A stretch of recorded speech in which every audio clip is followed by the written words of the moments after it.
यमुनानगर खबर विशेष। आज अधिवक्ता साहब सिंह गुज्जर प्रदेश प्रवक्ता ने हरियाणा एवं समस्त जिला वासियों की ओर से प्राइवेट स्कूलों के खिलाफ अभिभावकों की समस्याओं को लेकर कार्रवाई करने बारे ज्ञापन जिला उपायुक्त को सौंपा।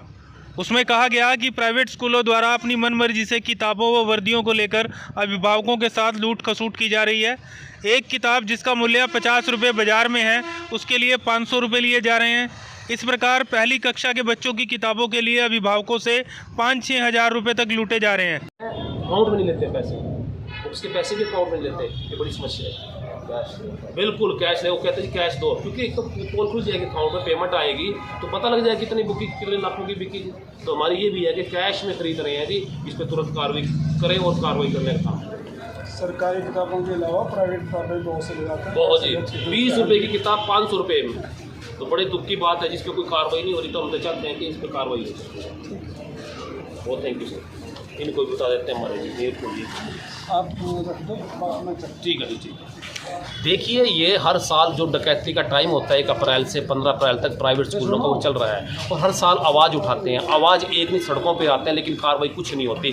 कारण क्या है इसका? सबसे बड़ा सीधा कारण है, मैंने बड़ी सीधे साफ शब्दों में लिखा है। इसका कारण ये है कि हरियाणा सरकार के या भाजपा के बड़े नेताओं के प्राइवेट स्कूल चल रहे हैं। उनके मालिक बड़े बड़े भाजपा के नेता हैं, और उसके साथ दूसरे स्कूलों में इनकी हिस्सेदारी हो चुकी है, और जितना कमीशन का पैसा है वो सारा इन लोगों के घर पे जा रहा है, इसलिए कार्रवाई नहीं होती। लेकिन बड़े दुख की बात है, एक कार्रवाई और एक इन्होंने गलत काम और किया है कि इन्होंने बुक्स में थोड़ी चेंजेस ला दी, ताकि परिवार का दूसरा बच्चा पुरानी किताबें यूज ना कर ले, प्रयोग में ना ले आए, या गरीब बच्चे को वो किताबें काम ना आए। इसलिए सिलेबस के नाम पर इन्होंने एक बाउंड कर दिया कि हर व्यक्ति नई किताबें खरीदेगा। और किताबें क्या है? छोटी छोटी कॉपी जिसकी कीमत मार्केट में 20 रुपये 30 रुपये है, वो 500 रुपये में बेची जा रही है। या कहीं छोटे बच्चे की किताब जो उसकी क्लास की किताब 1000-1500 रुपये में आनी चाहिए थी, वो 7 से 8 हज़ार रुपये में ब्लैक मेल करके बेची जा रही है। और इन प्राइवेट स्कूलों के एक बड़े वो लग चुके हैं कि स्टॉल हमारे हैं, आपको वहाँ बच्चे का टिफ़िन खरीदना है, बच्चे की पानी की बोतल वहीं से मिलेगी, किताब वहीं से मिलेगी, यूनिफॉर्म वहीं से मिलेगी। और यहाँ तक यूनिफॉर्म में भी चेंज कर दिया गया ताकि एक वर्दी एक यूनिफॉर्म कई साल तक ना चले।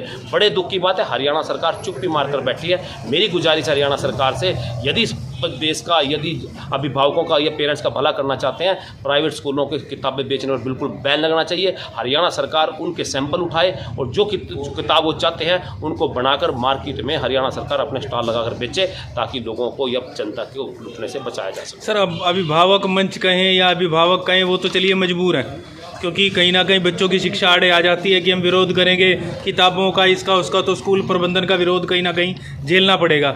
लेकिन सरकार की क्या मजबूरी है? सरकार सब कुछ नज़र आ रहा है, सबको, एजुकेशन डिपार्टमेंट को नज़र आ रहा है, ये कहीं कि सब आंखें मूंदे बैठे। देखिए, सरकार की यारी बड़े लोगों से है, या कहीं बड़ी जो सरकार है सेंट्रल गवर्नमेंट, उसकी अडानी अंबानी से दोस्ती है।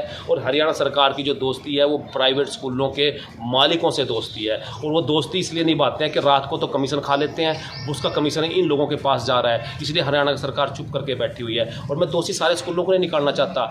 इस यमुनानगर के अंदर एक प्राइवेट स्कूल छोटे हैं, कॉर्नर पर जो मोहल्ले के अंदर हैं, वो सेवा करने का काम कर रहे हैं, ऐसी बात नहीं है। लेकिन बड़े प्राइवेट स्कूल जो बड़े पैसे वाले, जो 2 नंबर के पैसे को 1 नंबर में कर रहे हैं, वो जिसमें हरियाणा या भाजपा के लोग मिले हुए हैं, इसलिए कार्रवाई नहीं करना चाहते। अब आपने जो लिखित शिकायत दी है, क्या आश्वासन दिया गया? मैंने लिखित आश्वासन क्या दिया, हमने एक मैसेज दिया है कि सुनवाई अगर यहाँ नहीं हो रही तो कहीं ऊपर जो सबसे बड़ा राष्ट्रपति के नाम ज्ञापन दिया है। लेकिन मैं मानता हूँ नहीं आएगा, सोल्यूशन नहीं होगा इसका सोल्यूशन जनता के पास है। ये लोग अभी आएंगे आपसे वोट मांगने के लिए, आप इनसे पूछना शिक्षा, सुरक्षा और चिकित्सा के नाम पर क्या काम करने का इन्होंने काम किया है। शिक्षा के नाम पर लूटपाट चल रही है, तो जनता ठीक करेगी। इनको वोट मांगना है तो भाजपा के लोगों से पूछे कि शिक्षा के नाम पर इतनी लूट और इतनी खसूट, दिन में डकैती क्यों चल रही है। इसलिए इलाज जनता के पास है।